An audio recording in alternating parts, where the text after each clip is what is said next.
Hello everyone, thank you for giving me this opportunity. Myself Alamana.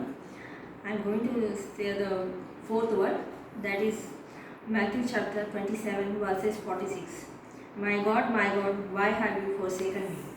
So before starting the topic, let's we look on the Jesus and pray.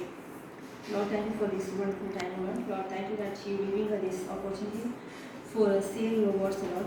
Lord, help us to be understood your words. And Lord, as you die for us, Lord. Lord, give us more strength and glory to us, Lord. Lord, and this all pray in Jesus' name I pray. Amen.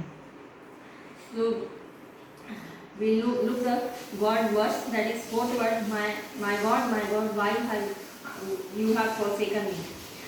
Christ went through a period of agony on the cross as he was separated from his Father. We are going to look at the reason why he was separated from his Father. When we go to the real, why did Jesus say, my God, why you have forsaken me? At about the 9th hour, Jesus cried out the loud voice saying, Eli, Eli, lama sabachthani. That is to say, my God, why you have forsaken me? Mean, Jesus really died for us and he wearing our sin. He bore our judgment. Why Jesus has been forsaken? Although God created us in his own image to have abundant life and fellowship with him.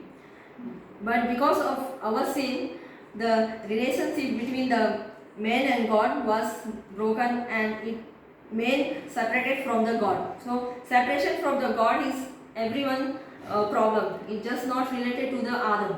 So according to the Romans chapter we can go to the Romans chapter 3 verses 23.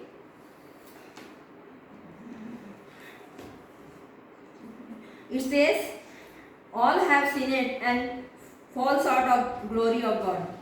In fact, the law requires that nearly everything be cleansed with blood. Without the shedding of the blood, there is no forgiveness. So Jesus bore our sins. So according to the Isaiah chapter 53 verses 4, it says, surely he took up our pain and bore our suffering. So did the Son of God make complete identification with sinner? Jesus became a cross for us. He died in our place. So according to the Galatians chapter 3 verses 13, it says, Jesus redeemed us from the curse of law. Being made curse for us, he was made a sin offering, and he died in our place, that he might bring us near to the God. So God perspective will Jesus was on the cross. So when Jesus looked down and saw his bearing the sin of the world, he did not see his son.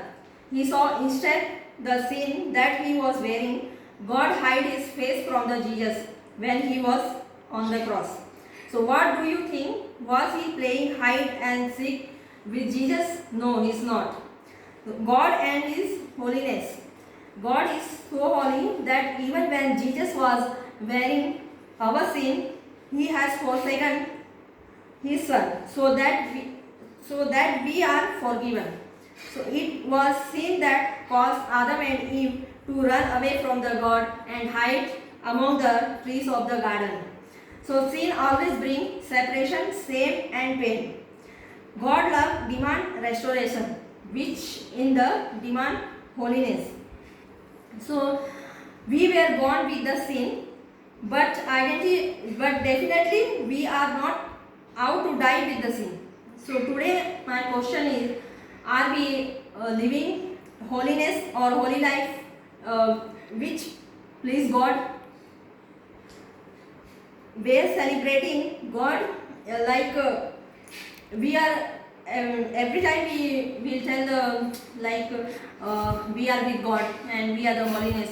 So according to the when we'll see the society or community around us where we celebrating Good Friday, Christmas or every other thing, but are we really transforming into his likeness year after year is the question we need to ask ourselves. So I want to conclude my point in in this evening, maybe remember the pain and cry in that statement for the Christ on the cross. So Jesus had died for us because of our sin.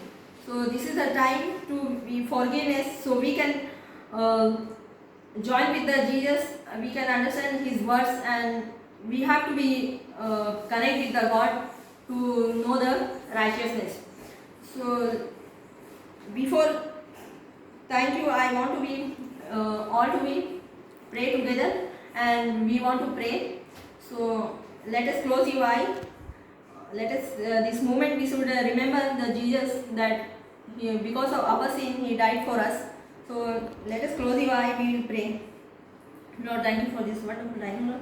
Lord, thank you that you giving us this opportunity to be understood your words, oh Lord. Lord, thank you that you died because of our sin, oh Lord. Lord, to make us righteousness, oh Lord. Lord, us help us to be reach to your words, oh Lord. Lord, especially for the non-believers, oh Lord. Lord, open the door for them, oh Lord, to realize that you are the only God, oh Lord. Lord, once again I want to thank you for this moment, this time, oh Lord, to share your words, oh Lord. Lord, in this all pray, Jesus' name I pray. Amen.